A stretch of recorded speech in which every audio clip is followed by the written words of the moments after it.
The other tricky part is oftentimes when we do these, and most of the time, I'd say 80 or 90% of the time we do these state assessments of the project, you don't want to stop the whole thing yet.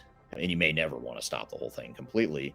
You want to keep momentum going. You want to keep hitting milestones and keep going. And these current state assessments, by the way, should not be long. They should be quick hit, very fast while the project's happening in parallel. Now, occasionally we'll get a client who's completely paused the project because they just know it's a complete disaster and they'll pause it and then have us come in and figure out what the hell's going on and how do we fix it. But that's a minority of the time. Usually there's a problem in progress. It's not great enough necessarily to pause, but there's definitely not a sustainable path that they're on. So they'll try and figure out a way to keep everything intact as much as possible while this assessment is going on, while the current situation is being assessed. And so, you want to assess that current situation in a way that looks at all the different angles of the project.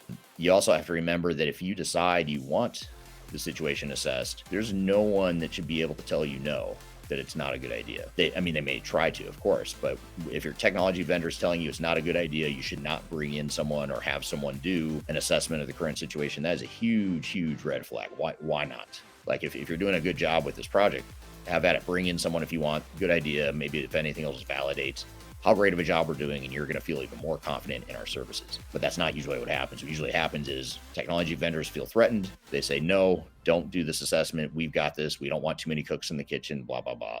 They'll give you a million reasons why you shouldn't do it, but you do need to assess the current situation.